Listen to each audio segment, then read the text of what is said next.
Praise the Lord, जय मसीह जी। आज हम इस मैसेज में जो गुड फ्राइडे, जो शुभ शुक्रवार के ऊपर विशेष मनन करने के लिए हम इकट्ठा हुए हैं, और जो वचन क्रूस पे मसीह ने जो 7 वचन बोले हैं उन पर जब हम मनन करेंगे, एक एक करके बारी बारी से जब हम आगे चलेंगे, तो सबसे पहले हमें ये जान लेना जरूरी है कि मसीह के क्रूस की कथा कहाँ शुरू हुई, क्यों जरूरत पड़ी मसीहा को एक निष्पाप निष्कलंक मेमने को अपना लहू बहाने की पूरी मनुष्य जाति के लिए। ये कहानी शुरू हुई थी ईडन गार्डन में, अदन की वाटिका में। हम सब जानते हैं कि जब परमेश्वर ने अपनी सहभागिता, अपनी संगति के लिए अपने बच्चे, अपने मनुष्य को बनाया था, आदम और हवा को बनाया था, और हमेशा के लिए उनके साथ यहोवा परमेश्वर सहभागिता करने आते थे। वहां पर ईडन गार्डन में, अदन की वाटिका में, सांप के खोल में आकर शैतान ने बहका दिया था, क्योंकि सांप ने अलाउ किया था उस स्पिरिट बीइंग को अपनी बॉडी इस्तेमाल करने के लिए। सांप को तो शाप दिया ही गया, क्योंकि कहा गया कि अब से तू जमीन के बल चलेगा और मिट्टी चाटेगा। इसका मतलब पहले वो नहीं चलता रहा होगा शायद, लेकिन जो शाप शैतान को दिया गया था, वहां पर परमेश्वर ने कहा था कि स्त्री का वंश तेरे सिर को कुचलेगा। और इसीलिए मरियम से यीशु आए थे। और वो समय था क्रूस का, जब वो जो हजारों हजार साल पहले डेस्टिनी लिख दी गई थी कि जो अदन की वाटिका में पिता परमेश्वर से मनुष्य जाति का रिश्ता टूटा है, उस रिश्ते को वापस जोड़ना है। उस रिश्ते को वापस जोड़ने के लिए क्रूस पर यीशु को आना जरूरी था। और जब वो क्रूस पर आए, जब धोखे से पकड़वाए गए, 30 चांदी के सिक्कों में जब उनका दाम लगाया गया यहूदा इस्करियोती के द्वारा, उसके ही अपने चेले के द्वारा, जब बेवफाई की गई, जब धोखा हुआ, और वहां पर जब वो क्रूस पे गए, तो क्रूस पर जाने से पहले यीशु ने 39 कोड़े खाए थे। दुनिया की मेजर कैटेगरीज हैं बीमारियों की, उनके बारे में ये कहा जाता है, जानकारी ये कहते हैं कि मेजर कैटेगरीज 39 है। इसका मतलब ये है कि यीशु ने हर एक बीमारी को अपने कोड़ों के जरिए हरा दिया। क्रूस पर जाने से पहले हमारे जिन हाथों ने गलत काम किए थे, उसके बदले में उसने अपने हाथ आगे बढ़ाए कि मेरे बच्चों के बदले मैं सजा उठाऊंगा। हमारे पैर गलत रास्तों पर गए थे, यीशु ने अपने पैरों को आगे बढ़ाया और वहां पर कीलें ठुकवाई, हाथों में कीलें ठुकवाई। हमारे विचारों में, मनुष्य के विचार में जो कुछ उत्पन्न होता है वो बुरा ही होता है, और परमेश्वर ने अपने सिर पर कांटों का ताज लिया, लहू की आखिरी बूंद तक बहाई, ताकि मेरा बच्चा मनुष्य बच जाए, उसके पापों का बोझ मैं उठा लूं और मेरा बेटा, मेरा मनुष्य, मेरा इंसान बचा लिया जाए इस पाप के दलदल से। जब हम यीशु के लहू को अंगीकार करते हैं तो हम पाप के दलदल से बच जाते हैं और हम अनंत जीवन के रास्ते पर आ जाते हैं, जब हम दिल से और जबान से उसको अपना उद्धारकर्ता कबूल करते हैं। आइए आज मनन करें उन 7 वचनों पे। सबसे पहला जो वचन यीशु ने क्रूस पर बोला है, लूका 23 उसका 34 पद, वहां पर लिखा है, यीशु ने कहा, हे पिता इन्हें क्षमा कर, क्योंकि ये नहीं जानते कि ये क्या कर रहे हैं। कितनी बड़ी बात है। जो रोमी शासक, जो रोमी सैनिक, जो लोग ठट्ठों में उड़ा रहे हैं, मजाक कर रहे हैं, अपमान कर रहे हैं, थूक रहे हैं यीशु के मुंह पे, उसकी दाढ़ी नोच रहे हैं, और 39 कोड़े, और आपको मालूम है वो जो कोड़े लगाए गए यीशु की पीठ पर, जो मारे गए वो लैशेस, उनमें वायर लगे हुए थे कि जब एक कोड़ा जाता था पीठ पे और खींचते थे तो वहां से पूरा मांस खींच के आता था। और इस तरह से उन 39 कोड़ों के बाद मसीहा की जो पीठ थी वो ऐसी थी मानो हल जोती हुई भूमि की मिट्टी जैसे ढेले फूटते हैं, उस तरीके से। इतनी वेदना, इतना कष्ट क्यों सहा? क्योंकि उसको हमसे और आपसे बेहद प्रेम है। यीशु पिता के आज्ञाकारी थे। वो कह सकते थे आपके मनुष्य ने पाप किया, मैंने कुछ नहीं किया, मैं क्यों जाऊं, लेकिन वो बहुत आज्ञाकारी थे। वो पिता से भी बहुत प्रेम करते थे, इसलिए आज्ञाकारिता निभाई। वो हम मनुष्यों से बहुत प्रेम करते थे क्योंकि वो हमारा बड़ा भाई है। और यहाँ पर वो कह रहे हैं, हे पिता इन्हें क्षमा कर। हमारे और आपके जीवन में हो सकता है कुछ ऐसे लोग हों या कुछ ऐसे वाकयात हों जहाँ पे बिना किसी कारण के हमें जलील किया गया हो, या हमारा अपमान किया गया हो या हम पर दोषारोपण किया गया हो, हमें भावनात्मक चोट दी गई हो या हो सकता है हमें शारीरिक चोट दी गई हो, हमें शारीरिक या आर्थिक रूप से क्षति पहुंचाई गई हो या हमारे अस्तित्व को क्षति पहुंचाई गई हो, हमारे विषय में उल्टी सीधी बातें फैला के, झूठ बोल के, हम नहीं जानते आप में से कौन इस तरीके के रास्तों से गुजर रहा है या किसी ने रिश्तों में छल किया है, बेईमानी की है। और तब हमारे और आपके लिए बड़ा मुश्किल होता है माफ करना। यहाँ पर परमेश्वर कितनी आसानी से कह रहा है कि माफ करो, पिता इन्हें माफ करो। हम इंसान अगर उस जगह होते तो क्या इतनी आसानी से ये कह पाते? यीशु ने सबसे पहली शिक्षा क्रूस पर हमें ये दी है कि जो हमारे लिए सबसे मुश्किल काम है वही हमें सीखना है, माफ करना।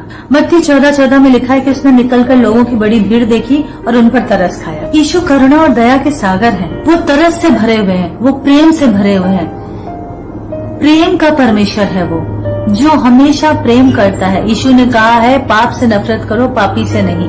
वो एक और चांस देने के लिए आए थे, पापी को एक बार और मौका देने के लिए आए थे। रोमियो की पत्री में पौलुस कहता है कि क्या जाने कोई किसी के लिए, धर्मी व्यक्ति के लिए मरने का साहस करे। हम तो अधर्मी थे, पापी थे, हमारे लिए मसीहा ने जान दी, बिल्कुल ठीक समय पे आके, ताकि हम शैतान के चंगुल से छूट जाएं। और केवल जान नहीं दी, उसने अपने दिल में कोई ग्रीवेंसेस नहीं रखे। वो कह रहा है हे पिता इन्हें माफ कर। हमारे और आपके लिए बड़ा मुश्किल होता है। काफी सालों पहले मैंने एक गीत लिखा था मसीह के क्रूस के ऊपर पवित्र आत्मा की प्रेरणा से। उसकी कुछ लाइनें जो मुझे अभी याद आ रही वो ऐसी हैं। बेकसूर होने पर भी दंड सहा है, अपनों ने भी तुझसे मुंह मोड़ लिया है, फिर भी तूने कैसे उन्हें माफ किया है। तेरा दिल है बड़ा तो हर दर्द जानता, सूली पे सहा है हर दर्द जानता, हाँ तू जानता हर दर्द जानता। अगर आज कोई ऐसा है जो ये कह रहा है कि प्रभु तुझे क्या पता मेरे दर्द के बारे में, तुझे क्या पता मेरी तकलीफ के बारे में, मेरे पति ने मुझे छोड़ दिया है, मैं बच्चों को लेकर अकेली हूँ, मेरे पास जीविका का कोई साधन नहीं है। कोई ये कह रहा है कि मेरी पत्नी ने मुझसे बेवफाई की है, मैंने पूरी ईमानदारी से रिश्ता निभाने और बचाने की कोशिश की थी। कोई ये कह रहा है कि मेरे माँ बाप ने मुझे त्याग दिया है। कोई ये कह रहा है कि मेरे बच्चों ने मेरा ध्यान नहीं रखा इस बुजुर्ग अवस्था में। कोई ये कह रहा है कि मेरे दोस्त ने छल किया है या मेरे बिजनेस पार्टनर ने छल किया है। देखिए, माफ करना है और आगे बढ़ जाना है। कई बार ये समझ आप पवित्र आत्मा से मांगिए कि माफ करिए, मेल मिलाप कर लीजिए और वहीं पे रुके मत रहिए, आगे बढ़ जाइए। उस बात को वहां पे छोड़ के आगे बढ़ जाइए। कई बार कुछ रिश्ते ऐसे होंगे जहां पे आपको वहां रुकना पड़ेगा और उनको निभाना पड़ेगा, पर कई जगह परमेश्वर ये बुद्धि देता है कि वहां पर वापस से निभाना है या आगे बढ़ जाना है। एक बार अगर किसी ने छल किया है तो वापस से बुद्धिमानी दिखाइए, माफ करिए और आगे बढ़ जाइए। दोबारा विश्वास करना नहीं करना, ये अगुवाई आप पवित्र आत्मा से मांगिए। अगर आज आप छोड़े जाने, त्यागे जाने के दर्द से या झूठे आरोपों के दर्द से गुजर रहे हैं, तो आज क्रूस की ये पहली वाणी, ये पहला वचन आपके लिए है। हे पिता इन्हें माफ कर, क्योंकि ये नहीं जानते कि क्या कर रहे हैं। यूसुफ ने अपने उन भाइयों को माफ किया था जिन्होंने बिना किसी कारण के उससे दुश्मनी निभाई थी, गड्ढे में डाल दिया था, फिर एक गुलाम की दशा में बेच दिया था। उसने कितना कष्ट सहा अपने जीवन में, लेकिन जब वो प्रधानमंत्री बना तो उसने कहा कि तुम इस बात के लिए दुखी मत हो कि तुमने मेरे साथ ऐसा किया, बल्कि परमेश्वर ने ये प्रबंध किया था कि मैं तुम्हारे आगे आऊं। लोग अगर आपके लिए बुराई कर रहे हैं तो परमेश्वर उसमें से भी आपके लिए भलाई निकाल देगा, तो परमेश्वर आपके लिए एक बढ़िया जगह तैयार कर देगा। लेकिन आपको करना यह है कि आपको अपने दिल में उनके लिए खटास नहीं रखनी है। मेरी कहानी आप जानते हैं, मैं अक्सर बता चुकी हूँ अपने जीवन की गवाही आपको। लेकिन जब मेरा उद्धार होने के बाद भी मेरी शादी हो गई थी और मैं परमेश्वर के रास्तों पे चल रही थी, मेरे बेटे का आश्चर्य कर्म हो गया था और मैं प्रार्थना में बैठी हुई थी एक दिन, और मेरे पति का भी उद्धार हो चुका था और एक मसीह परिवार के रूप में हम इवेंजलिज्म करते थे और परमेश्वर की सेवा करते थे और पर्सनल व्यक्तिगत समय बिताती थी यीशु के साथ। उस वक्त एक दिन पवित्र आत्मा ने कहा कि निधि जानती हो, तुम में एक बात की अभी भी बहुत कमी है। मैंने कहा प्रभु क्या? पवित्र आत्मा ने कहा तुमने अपने दादाजी को माफ नहीं किया। और ये सुनते ही मुझे बड़ा गुस्सा आया। मैंने कहा आप मेरे पिता हो, आप जानते हो उन्होंने मेरे साथ कितना गलत किया है, मैं कैसे उस इंसान को माफ कर सकती हूँ? सोचो, वो इंसान जो मेरे बचपन में ही मुझे तकलीफें जब दी, उन्होंने हम लोगों को सताया, जो भी किया, पर जब मैं छोटी ही थी तभी वो मर भी गए। और उनकी मौत इतनी आसान मौत नहीं थी, बहुत कष्टों वाली मौत थी। और मैंने उनकी वो कंडीशन हॉस्पिटल में देखी है। हालांकि मुझे जबरदस्ती पकड़ के ले जाया गया था, क्योंकि मैं डर रही थी कि अगर जाऊंगी तो ये हॉस्पिटल में भी मुझे पकड़ लेंगे। पर वो मरने के समय एक जेंटाइल व्यक्ति को भी अपने गुनाह याद आ रहे थे। उन्होंने मम्मी को और मुझको अलग अलग बुला के माफी मांगी। हालांकि मैं बहुत डर गई थी और नहीं जा रही थी, बिल्कुल फैल गई थी। सड़क पे ही जब रिक्शा किया गया, मेरी एक कजिन सिस्टर आई थी मुझे लेने के लिए कि चलो बेटा, उनकी सांस अटकी हुई है, बार बार तुमको बुला रहे। मम्मी तो किसी तरह ऑफिस की सहेलियों के साथ जाके मिला ही, मैं नहीं गई डर के मारे। पर जब मैं वहां गई, मैंने उनकी कंडीशन देखी। हर तरफ नलियां लगी हुई थी, हर तरफ। उस समय मैं बहुत छोटी थी, मैं ज्यादा कुछ नहीं जानती थी मेडिकल साइंस के बारे में या दुनिया के बारे में। लेकिन उनकी कंडीशन देख के मुझे एक तसल्ली ये हो गई थी कि अब अगर ये खत्म हो जाएंगे तो हमको कोई धमकाने वाला, अत्याचार करने वाला नहीं रहेगा। एटलीस्ट आतंक का चैप्टर खत्म हो जाएगा हमारे जीवन से। एक छोटी सी तसल्ली, एक आशा की किरण आई थी उनकी वो कंडीशन देख के। लेकिन आज मैं सोचती हूँ कि शायद मैं बच्ची थी इसलिए डर गई थी, पर मैंने उनको माफ नहीं किया था। जो इंसान मरने के समय अपने गुनाह कबूल कर रहा है, उसको भी मैंने माफी नहीं दी थी। जेंटाइल थी, चलो तब की तो बात छोड़ दो, उद्धार पाने के बाद भी मुझसे ये काम हो नहीं रहा था। और जब पवित्र आत्मा ने कहा कि बेटा तुम्हें ये करना पड़ेगा, मैंने कहा मैं नहीं करूंगी। मेरे साथ कई दिन तक पवित्र आत्मा को आत्मा में युद्ध करना पड़ा। मुझे इस बात का कायल करना पड़ा, समझाना पड़ा कि मैं कितनी गलत हूँ। पवित्र आत्मा ने मुझे समझाया कि निधि तुम ये गलती कर रही हो, और ये गलती के चलते तुम मसीह के साथ आगे कैसे बढ़ पाओगे। क्योंकि यीशु का तो क्रूस का पहला वचन ही यही है कि हे पिता इन्हें क्षमा कर। और देखिए, जब आपके बस में ना हो उन लोगों को माफ करना जिन्होंने आपको घाव दिए हैं, तो एक सलाह मानिए, पवित्र आत्मा से कहिए कि वो आपकी मदद करे। मैंने यही किया था, जो मैंने किया था वही आपको बता रही हूँ। यीशु से कहिए कि आपको अनुग्रह दे। पवित्र आत्मा से, सहायक की आत्मा से कहिए मेरी मदद कर, मुझसे ये नहीं हो रहा है, मेरी मदद कर। आप अनुग्रह मांगिए और परमेश्वर आपको अनुग्रह देगा उस काम को करने के लिए जो मसीह की नजरों में सही और सटीक है। क्योंकि जब हम खुद को मसीह का बच्चा कहते हैं, मसीह का बेटा या बेटी कहते हैं, हम उसकी औलाद कहते हैं, तो हमें वो काम करने हैं जो हमारे पिता ने आज्ञा दी है। उसने कहा है हे पिता इन्हें माफ कर, तो हमें भी अपने विरोधियों के लिए यही कहना है कि हे पिता इन्हें माफ कर। हालांकि गुस्सा बहुत आता है, पर परमेश्वर कहता है कि तुम गुस्से से आत्माएं नहीं जीत सकते, तुम तरस और करुणा और माफ करने के द्वारा आत्माएं जीत सकते हो। और हमारा उद्देश्य इस धरती पे यही है, मसीहा के आने के दिन के लिए ज्यादा से ज्यादा आत्माएं जीतना। आमीन। दूसरा वचन लूका 23 अध्याय उसके 42 और 43 पद में, यहाँ पर जब यीशु क्रूस पे हैं तो उनके दाहिने और बाएं दो चोर लटके हुए हैं। उसमें से एक चोर ऐसा है जो दोषारोपण कर रहा है यीशु के ऊपर, लेकिन दूसरा ऐसा है जो कह रहा है कि हे यीशु, जब तू अपने राज्य में आए तो मेरी सुधि लेना। और यीशु ने दूसरा वचन जो बोला वो ये है कि मैं सच कहता हूँ आज ही तू मेरे साथ स्वर्गलोक में होगा। मैं सच कहता हूँ आज ही तू मेरे साथ स्वर्गलोक में होगा। दो चोर थे, एक तो अपनी गलती भी नहीं मान रहा है, उल्टा यीशु को दोष दे रहा है और कह रहा है कि अगर तुम बड़े चमत्कार करने वाले व्यक्ति हो तो खुद को भी बचा लो, हमको भी बचा लो। दूसरे चोर ने उसको डांटा, उसने कहा तुझे पता नहीं है कि हम अपने कर्मों की ठीक सजा पा रहे हैं, पर यह निष्पाप निष्कलंक व्यक्ति, इसको निर्दोष होने के बावजूद सजा दी जा रही है। उसने मसीहा को उद्धारकर्ता के रूप में पहचान लिया और उसने कहा कि जब तू अपने राज्य में आए तो मेरी सुधि लेना। और यीशु ने कहा आज ही तू मेरे साथ स्वर्गलोक में होगा। मनुष्य का हृदय कितना कठोर होता है कि हम अपनी गलतियों को जानते हुए भी मानते नहीं। हमें पता है कि हमने गलती की है पर हम उनको मानते नहीं। कितना कठोर दिल है। इसीलिए यहेजकेल 36 के 26 में वचन कहता है, मैं तुम्हारा पत्थर का हृदय हटा के तुम्हें मांस का हृदय दूंगा। वो दिल दूंगा जो मसीहा के लिए धड़कना सीखे। जब तक हमारे अंदर पत्थर का हृदय रहता है, हम उद्धार के सुसमाचार को समझ ही नहीं पाते। हम सोचते हैं कि आ गए बस अपने यीशु की बड़ाई करने। अगर कोई हमारे पास सुसमाचार लेके आता है तो हम सोचते हैं, हम सबसे पहले सोचते हैं अरे ये हमें बदलने आ गए बस अपने मसीह की बड़ाई लेके। नहीं, हम उस अनंत जीवन के जो प्लान है, जो वारिस बनाने की जो योजना है परमेश्वर पिता की, उस बड़ी बात को समझ ही नहीं पाते। इसलिए हमें जरूरत है कि हमारा पत्थर का हृदय हटाया जाए और मांस का हृदय आए जो मसीह के लिए धड़कना सीखे। यीशु ने अपनी सेवकाई शुरू करने से पहले 40 दिन उपवास रखा था और वो उपवास के समय जब वो जंगल में थे उस वक्त शैतान वहां था, जंगली जानवर भी वहां थे और शैतान यीशु की परीक्षा ले रहा था। लेकिन मत्ती 4 के 11वें पद में एक बात लिखी हुई है कि जब शैतान यीशु की परीक्षा ले चुका और यीशु उसमें से खरे निकले और विजयी पाए गए, तब शैतान वहां से चला गया और यीशु की सेवा टहल स्वर्गदूत आकर करने लगे। स्वर्गदूत आकर यीशु की सेवा करने लगे कब? जब वो उसमें से विजयी होकर निकला तब। मसीही सफर के शुरुआती दिनों में अगर परीक्षाएं आती हैं तो डटे रहिए, क्योंकि आपको पता है कि स्वर्गदूत आपकी मदद के लिए है।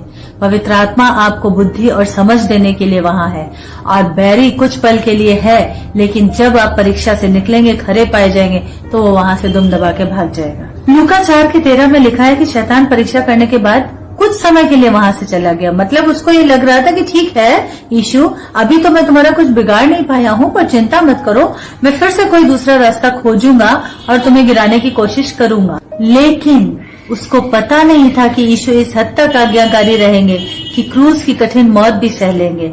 यीशु ने शैतान को हमेशा के लिए क्रूस पर सदा सदा के लिए हरा दिया, रहती दुनिया के लिए युगों युगों के लिए हरा दिया।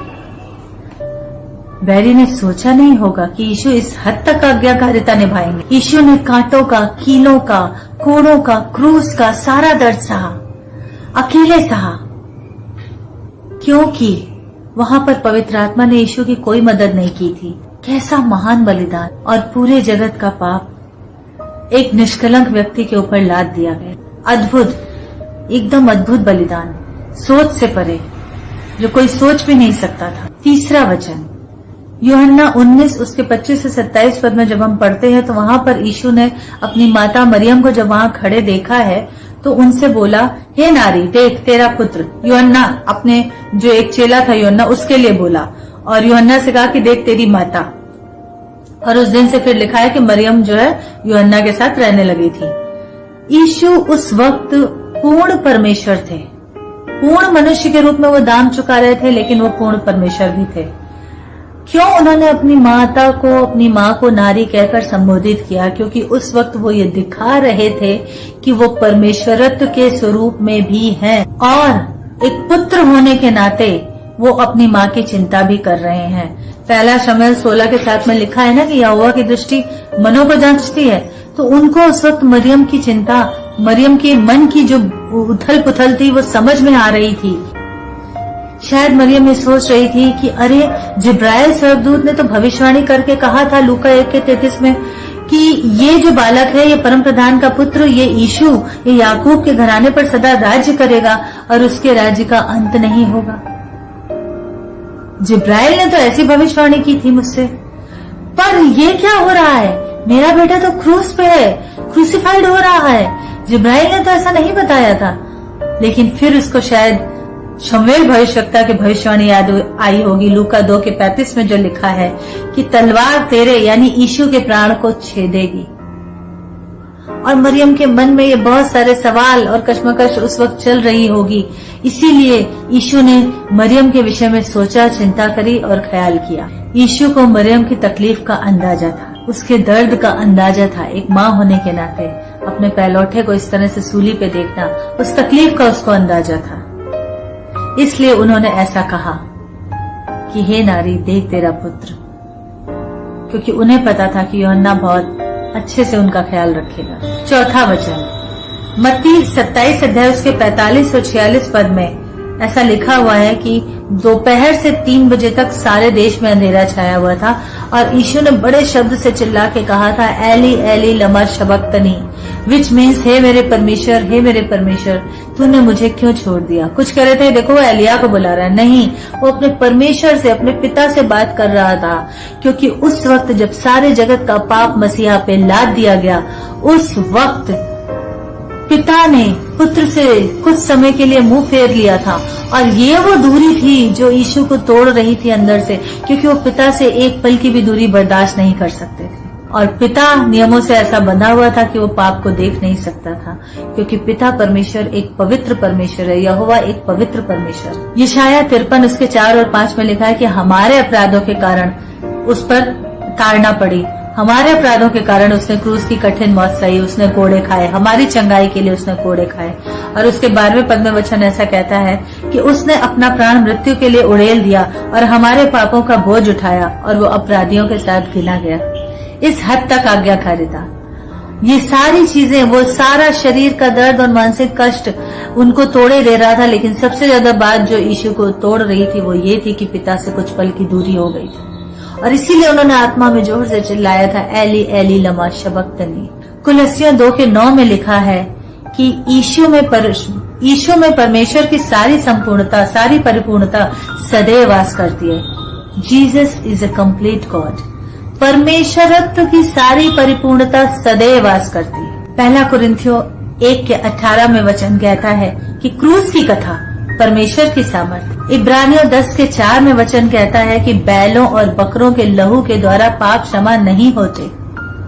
पुराने नियम में जो पाप बलि और दोष बलि चढ़ाई जाती थी, बैलों और बकरों का लहू बहाया जाता था, उससे पापों की क्षमा नहीं मिलती है। अनंत काल के लिए पापों की क्षमा नहीं मिलती है। और आगे इब्रानियों 10:12 में वचन कहता है कि यीशु एक ही बार बलिदान चढ़ाकर पिता के दाहिने जा बैठे। यीशु हमारे और आपके पापों के बदले निमित्त, हमारे और आपके पापों के निमित्त दाम चुकाकर एक ही बार में सारा दाम, पूरा दाम चुकाया। हम गीत गाते हैं ना, पूरा चुकाया दाम, पूरा दाम चुकाकर अनंत काल के लिए पिता के दाहिने बैठ गए। हमारे अनंत काल के पापों का उन्होंने वहां पर दाम चुका दिया, ताकि रहती दुनिया तक जब कोई पापी फिरे अपने पापों से पलट के यीशु के पास आए तो उसके पाप यीशु के लहू के द्वारा धो दिए जाएं। यीशु के लहू के द्वारा पाप धुलते हैं। लेकिन वचन आगे ये भी कहता है कि जब एक बार पापों की क्षमा पा ली है तो बार बार वो गलती मत करना। वाचा के लहू को पैरों से मत रौंदना, ये भी वचन है। 5वां वचन यूहन्ना 19 उसके 28 और 29 पद में ऐसा लिखा हुआ है कि वहां पर यीशु ने कहा कि मैं प्यासा हूँ। यीशु ने ऐसा क्यों कहा? ताकि पवित्र शास्त्र की वो बात पूरी हो कि जहाँ पे भविष्यवक्ताओं ने पहले ये भविष्यवाणी कर दी थी, भजनकार दाऊद ने भी इस बात को लिख दिया था भजन संहिता में कि लोगों ने यीशु को पीने के लिए, उस वक्त लोगों ने यीशु को पीने के लिए जब उसने कहा मैं प्यासा हूँ तो कड़वा सिरका दिया, पित्त मिला हुआ। लेकिन इससे पहले ही ये चीजें यीशु को ये कहना पड़ा मैं प्यासा हूँ, क्योंकि ये भविष्यवाणी हो चुकी थी। भजन संहिता 69 के 21वें पद में लिखा है, लोगों ने मेरे खाने के लिए इंद्रायण और मेरी प्यास बुझाने के लिए सिरका दिया। दुख, तकलीफ और अपमान की पीड़ा यीशु जानते हैं, और उस वक्त जब उन्होंने कहा मैं प्यासा हूँ, उस वक्त भी लोगों ने उनको सिरका दिया। और भविष्यवक्ता दाऊद ने जो भविष्यवाणी भजन संहिता 22 में की थी कि कुत्तों की मंडली ने मुझे घेर लिया है, वे मेरे कपड़े पे चिट्ठी डालते हैं और उन्होंने मुझे इंद्रायण दिया है, ये सारी बातें पहले से ही आत्मा में दाऊद को बता दी गई थी और उसने लिख दी थी। नोटेड है ये सारी बातें। और परमेश्वर यीशु व्यवस्था के हर बिंदु को पूरा करने आए थे। मत्ती 5:17 में यीशु ने कहा है कि मैं व्यवस्था और भविष्यवक्ता की पुस्तकों को पूरा करने के लिए आया हूँ। यीशु ने पूरे 6 घंटे क्रूस पर दुख और पीड़ा में बिताए। यीशु ने कड़वाहट सही ताकि हम अपने जीवन के कष्टों से और कड़वाहट से छूट जाएं। हमको और आपको सड़ाहट और कड़वाहट से छुटकारा देने के लिए यीशु ने वो कठिन मौत सही, वो कठिन घंटे बिताए क्रूस पर प्राण त्यागने से पहले। जब हम पूरे मन से यीशु को समर्पण करेंगे, यीशु के पास आएंगे, तब हमें अपने जीवन की कड़वाहट से हमेशा के लिए मुक्ति मिल जाएगी और यीशु के प्यार की मिठास हमारे जीवन में घुल जाएगी। पर यह तभी होगा जब, जैसा कि भजन 143 के 6 पद में वचन कहता है, मैं सूखी भूमि के समान तेरा प्यासा हूँ। यीशु ने कहा मैं प्यासा हूँ। जब हम कहेंगे कि यीशु मैं तेरा प्यासा हूँ, हम तेरे प्यासे हैं, पाकरू हम यीशु के प्यासे हैं, खाली दामन है खाली सांसें हैं। बहुत अच्छे गीत लिखे अर्नेस्ट मन ने, पाकरू हम यीशु के प्यासे हैं। जब हम यीशु के प्यासे होंगे तब हमारे जीवन में मिठास घुलेगी। जैसे कि भजन 42 उसके पहले और दूसरे पद में लिखा है, जैसे हिरनी नदी के जल के लिए हाँफती है, वैसे ही मैं जीवते ईश्वर परमेश्वर का प्यासा हूँ। जब हमारे अंदर यीशु के लिए भूख और प्यास जगेगी, हर पल उसकी संगति हम चाहेंगे, दुनियादारी से अलग, तब हमारे जीवन की हर कड़वाहट मिठास में बदल जाएगी यीशु के प्यार के द्वारा, उसके दिए हुए उद्धार और छुटकारे के द्वारा। सोच के देखिए, क्या सच में हमें अपने प्रभु को जानने की, उससे मिलने की प्यास है, उसको पाने की प्यास है, जिसने हमारे लिए लहू की आखिरी बूंद तक बहा दी, या हम सिर्फ पिता की वसीयत, पिता की आशीषें, पिता की ब्लेसिंग्स चाहते हैं और पिता को नहीं चाहते। हमें यीशु नहीं चाहिए, लेकिन यीशु से मिलने वाली आशीषें सारी चाहिए। यीशु के साथ समय नहीं बिताना है, पर आशीषें चाहिए। जरा सब कुछ हो तो क्वेश्चन करने लगते हैं कि हम इतने निकम्मी औलादे हैं। आज इस गुड फ्राइडे के अवसर पे जब हम क्रूस के वचनों पे मनन कर रहे हैं, तो ये मौका है कि हम एक बार फिर से सोचें, अपने आप का आकलन करें, अपने आप को जांच लें कि हम क्या एक निकम्मी औलाद है या एक वफादार औलाद है। छठा वचन यूहन्ना 19 उसके 30वें पद में वचन कहता है, यीशु ने कहा पूरा। जब यीशु ने सिरका लिया तो कहा कि पूरा हुआ। आपके जीवन की हर कड़वाहट, पित्त की सी कड़वाहट, सब कुछ यीशु ने ले लिया। अब आपको उन दुखों को याद करते बैठे नहीं रहना है। अब आप मसीह में हैं, अब आप एक आशीषित और धन्य व्यक्ति हैं। अब आपको आगे बढ़ना है। रोमियो 5:6 में जैसा भी बताया था, वचन कहता है कि मसीह ठीक समय पर भक्तिहीनों के लिए मरा, और सिर्फ मरा नहीं, जीवित होकर पिता के दाहिने जा बैठा। इफिसियों 1:3 में लिखा है कि मसीह यीशु में स्वर्गीय स्थानों में सारी आशीषें पिता ने रख दी हैं। तो अब बस हमको ले लेनी है। मसीह ने सब कुछ पूरा कर दिया है। सारी ब्लेसिंग यीशु मसीह में रख दी गई है और हमें विश्वास से उन आशीषों को लेना है। कैसे? यीशु से अपना रिश्ता मजबूत करके। भाई, किसी से जितनी ज्यादा इंटीमेसी होगी, जितनी ज्यादा घनिष्ठता होगी, उतनी ही ज्यादा तो हम उसके साथ खुल के रहेंगे। आप किसी अजनबी के घर जाते हो तो सिर्फ ड्राइंग रूम तक बैठ के औपचारिकता निभा के चले आते हो। आप किसी अपनी बहन के घर या भाई के घर जाते हो, या अपने माता पिता के घर जाते हो, या अपने बच्चे के घर जाते हो, तो पूरे घर में इधर से उधर घूमते हो, आजादी से किचन में जाके कुछ भी निकाल के खाते पीते हो। यानी वहाँ की पूरी आशीषों पे आपका अधिकार होता है। तो औपचारिकता का रिश्ता अगर निभाओगे यीशु से, तो पूरा हुआ वाली बात आपके जीवन में पूरी नहीं होगी।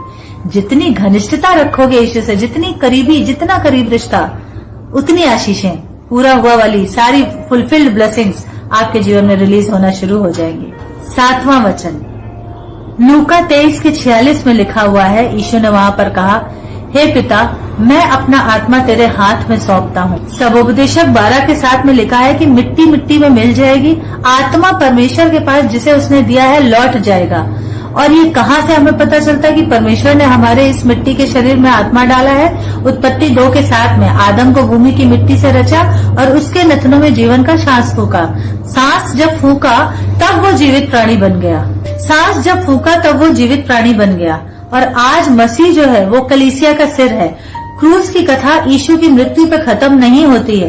क्रूस की कथा पूरी होती है। मृत्यु तो उस कथा का एक पड़ाव था। क्रूस की कथा पूरी होती है उसके बाद विजय दिन यानी पुनरुत्थान के दिवस के ऊपर आकर, जब यीशु जीवित हो गए थे। 1 कुरिन्थियों 15 उसके 54 और 55 में लिखा हुआ है कि जय ने मृत्यु को निगल लिया, हे मृत्यु तेरा डंक कहाँ रहा। 1 कुरिन्थियों 15 के 57 पद में लिखा हुआ है, पिता परमेश्वर का धन्यवाद हो जो हमारे प्रभु यीशु मसीह के द्वारा हमें जयवंत करता है। आमेन, प्रेज द लॉर्ड। जो मसीह ने 7 वचन क्रूस पे बोले, उन वचनों से हमें एक विशेष शिक्षा मिलती है, अपने जीवन को जीने की सीख मिलती है कि हमें कहाँ सुधार करने हैं अपने जीवन में, और कैसे रिश्ता घनिष्ठ बनाना है यीशु के साथ, कैसे अपनी गलतियां समझनी है, कैसे वो सीखना है जो अभी तक हम नहीं सीख पाए पवित्र आत्मा की मदद और यीशु के अनुग्रह के द्वारा। और यीशु ने क्रूस पर प्राण त्याग दिए।